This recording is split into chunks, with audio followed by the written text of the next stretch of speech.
좋은 아침입니다. 하나님의 말씀과 오늘 다시 시작. 안녕하세요. 김병학 목사입니다. 오늘 아침 함께 묵상할 말씀은 마가복음 5에서 8장까지 말씀입니다. 중심 구절은 6장 41에서 44절입니다. 예수께서 떡 5개와 물고기 2마리를 가지사 하늘을 우러러 축사하시고 떡을 떼어 제자들에게 주어 사람들에게 나누어 주게 하시고 또 물고기 2마리도 모든 사람에게 나누시매 다 배불리 먹고 남은 떡 조각과 물고기를 12바구니에 차게 거두었으며 떡을 먹은 남자는 5,000명이었더라. 아멘. 5장에는 예수 그리스도께서 행하신 3가지 사건이 기록되어져 있습니다. 첫 번째는 거라사 군대에 귀신 들린 청년의 치유이고, 두 번째는 12년 동안 혈루병으로 고생하던 여인을 치유하신 내용입니다. 그리고 마지막으로 회당장 야이로의 죽은 딸을 살리신 내용입니다. 특별히 혈루병으로 고생하는 여인의 기적적인 치유 사건은 독립적으로 취급되지 않고 야이로의 딸 회생 사건 사이에 샌드위치 구조로 삽입되어져 있습니다. 이들 3가지 사건이 가지는 의미가 있습니다. 첫 번째는 예수님께서 세상의 어떠한 권세와 능력도 해결하지 못하는 문제들을 근본적으로 해결하시는 메시아시라는 겁니다. 두 번째로는 예수님의 오심은 영적 세계와 물리적 세계를 통치하는 진정한 왕의 오심이며 그로 인해 하나님의 나라가 임했음을 증거해 주는 것입니다. 6장은 예수님의 2차 갈릴리 전도 사역 중에 있었던 여러 가지 사건들이 기록되어 있습니다. 예수님은 고향 나사렛의 회당에서 복음을 가르치시지만 고향 사람들에 의해서 배척을 당하셨습니다. 그러한 중에서도 예수님께서는 모든 마을을 다니시며 가르치시고 그동안 훈련시키셨던 제자들을 파송하여서 복음 전도 사역을 감당하도록 하셨습니다. 특별히 본장은 세례 요한의 안타까운 죽음을 자세히 기록하고 있습니다. 헤롯은 요한을 너무나도 허무하고도 비참하게 죽였습니다. 그러나 예수님의 소문을 듣고 자신이 죽인 요한이 다시 살아났다고 생각할 만큼 그는 요한을 두려워했습니다. 이것은 의인도 비참하게 죽임을 당할 수 있다는 것을 알려준과 동시에 의인이 세상의 장난거리처럼 죽는다 해도 악인들의 마음속에 언제나 두려움으로 살아있다는 것을 우리에게 말해줍니다. 그 다음은 오병이어의 기적과 무리를 거르시는 예수님의 능력이 기록되어져 있습니다. 이 2가지 기적 사건은 자연계를 통치하시는 예수 그리스도의 왕권과 능력을 나타내 줍니다.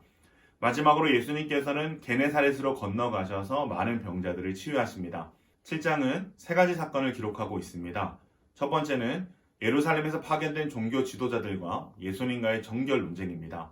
바리새인들과 서기관들은 예수님의 제자들이 씻지 않은 부정한 손으로 음식을 먹는 것을 보고 예수님을 비난합니다. 이에 예수님께서는 당시의 고르반이라는 제도의 폐단을 들어서 외형적인 의식보다는 내면적인 마음이 중요하다는 사실을 강조하시고 오히려 장로들의 유전을 강조한 채 하나님의 말씀의 참된 의미를 폐하여 버리는 행태를 책망하셨습니다. 두 번째 사건은 예수님과 수로보니게 여인의 이야기입니다. 예수님께서 두로 지방에 가셨을 때 수로보니게 족속의 이방 여인이 자신의 귀신 들린 딸을 고쳐주시기를 간구합니다. 그런데 예수님께서는 다소 모멸적인 말로 이방 여인의 간구를 거절하셨습니다. 그러나 이 여인은 자신의 이방된 처지를 인정하는 겸손과 하나님의 은혜를 받고자 하는 간절함으로 결국 예수님의 칭찬과 간구에 대한 응답을 받습니다. 5장부터 등장한 이 2 사건인 귀신 들린 사람과 이방 여인의 이야기는 그 사이에 있었던 정결 논쟁에 대한 새로운 제시를 하고 있습니다. 예수님께서는 유대인 종교 지도자들에게 어떠한 특정한 사물이나 종족이 부정한 것이 아니며 인간의 마음이 부정한 것이라는 것을 실천적으로 보여주십니다. 그리고 이 사건은 예수님께서 이방인 선교의 문을 여는 중요한 사건으로도 해석할 수 있습니다. 세 번째 사건은 갈릴리 호수에 기먹고 말을 더듬는 자를 고치신 사건을 다룹니다. 그런데 그 치유 방식이 좀 독특합니다. 바로 그 사람의 귀에 손가락을 넣고 침을 뱉다 그의 혀에 대시며 기도하심으로써 고쳐주신다는 것입니다. 그러나 이 치유의 방법은 헬라 문화에서 흔히 볼 수 있는 방법이었습니다. 그러나 이 치유 또한 예수님의 말씀에 의해 완성된 것이므로 전형적인 치유 이적에 해당됩니다.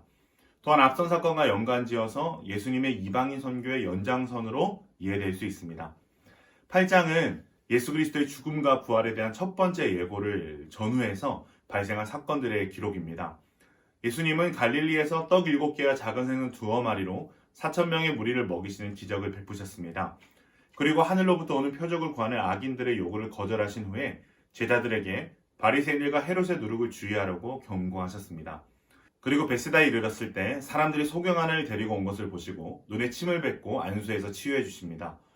예수님과 제자들은 이제 빌립보 가이사랴의 마을로 내려가십니다. 예수님께서는 이 여정 가운데 제자들을 향해 너희는 나를 누구라 하느냐라는 질문을 하십니다. 그리고 여기서 베드로는 주는 그리스도시니이다 라는 유명한 신앙 고백을 하게 됩니다.